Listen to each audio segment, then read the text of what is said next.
Hey kids, it's July 11th, Saturday. We had a very good day today. One of your friends came over to play and we set up one of those inflatable pools with a little slide and other water activities in the garden. You had a wonderful time. Later, we went out for ice cream. By the end of the day, everyone was completely exhausted, but we still managed to finish it peacefully and happily. Today, however, I want to talk about something that happened between the older one of you and me a couple of days ago. It wasn't one of our proudest moments. You were sitting at the table and were supposed to eat. I think there was some yogurt on your plate, and you became upset because you hadn't wanted it there. You started hitting the wooden table with your fork. At first, I managed to remain calm. But then you refused to eat, began screaming, and continued hitting the table.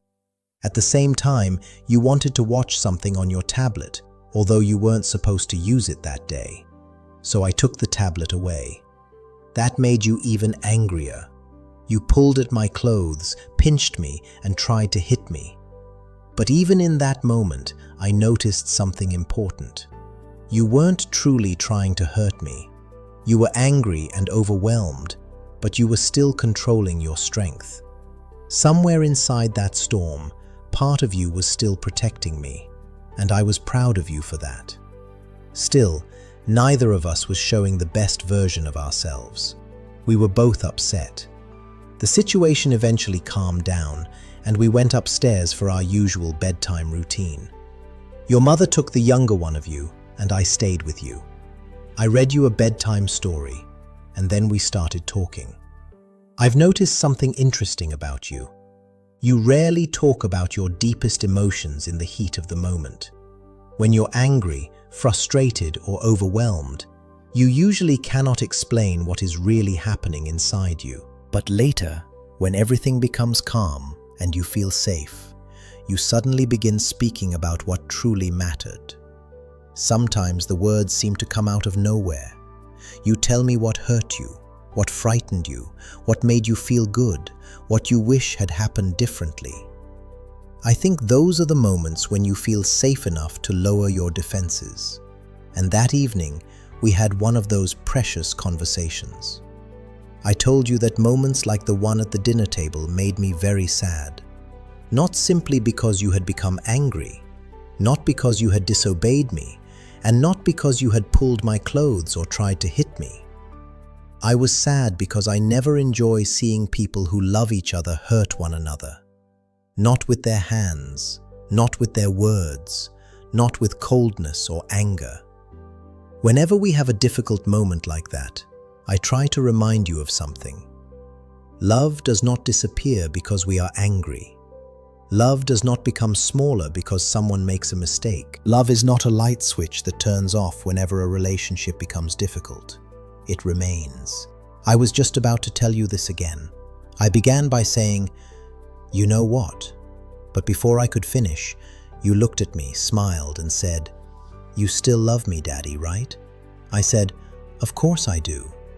You already knew what I was going to say. You had heard it enough times that it had become part of you. Then you said something that deeply touched me.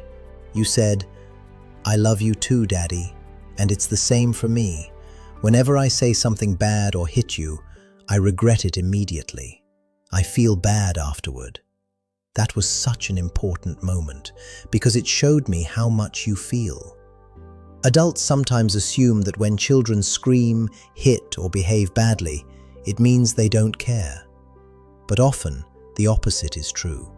Children care deeply.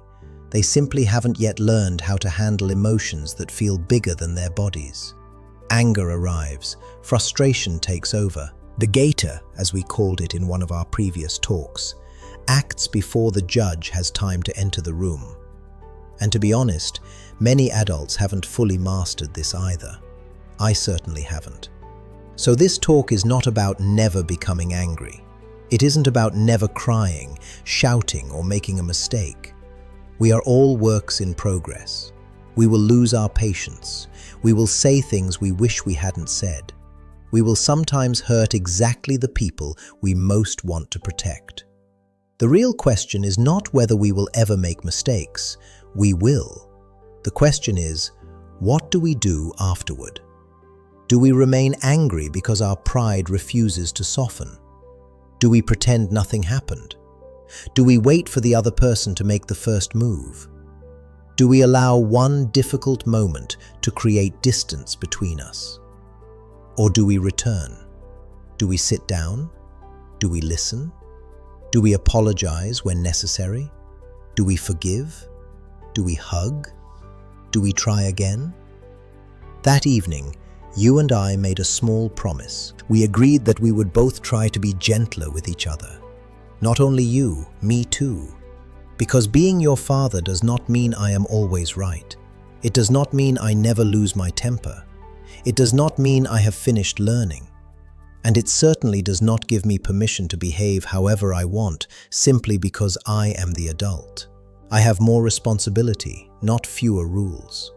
I am supposed to guide you, and part of guiding you means showing you what it looks like to notice a mistake, repair it, and try again.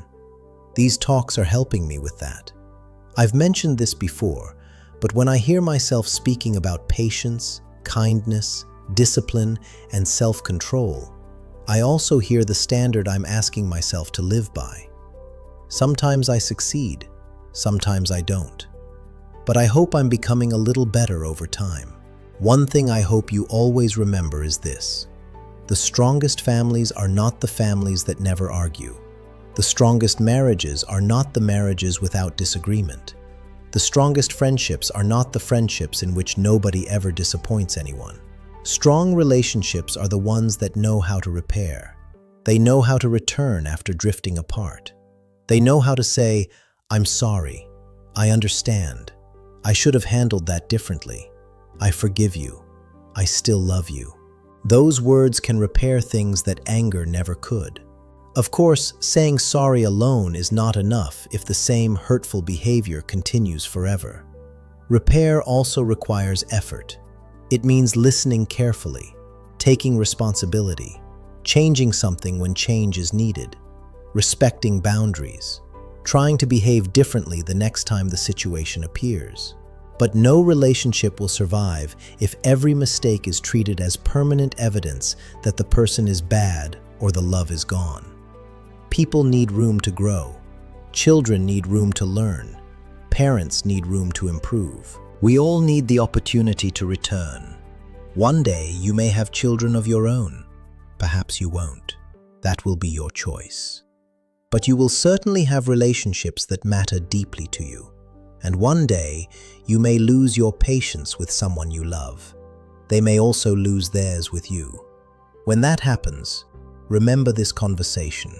Remember that after the storm, there is an opportunity to reconnect, to understand each other better, to teach, to learn, to listen, to apologize, to forgive, to hold one another, and to remember that love is larger than one difficult moment. One argument does not define a relationship. One bad day does not define a family. And one mistake does not define a person. That evening could have ended with distance. It could have ended with you believing I was still angry and me believing you didn't care. Instead, it ended with honesty, with hugs and kisses, with understanding instead of blame, and with a promise from both of us to try to be a little gentler the following day. I could not have asked for a better ending, not because the argument was good, but because we used it. We turned a painful moment into a chance to understand each other more deeply. And perhaps that is what love often looks like in real life. Not perfection, not constant peace, but two people repeatedly choosing to come back to one another. And do not ever forget, I love you both very, very much.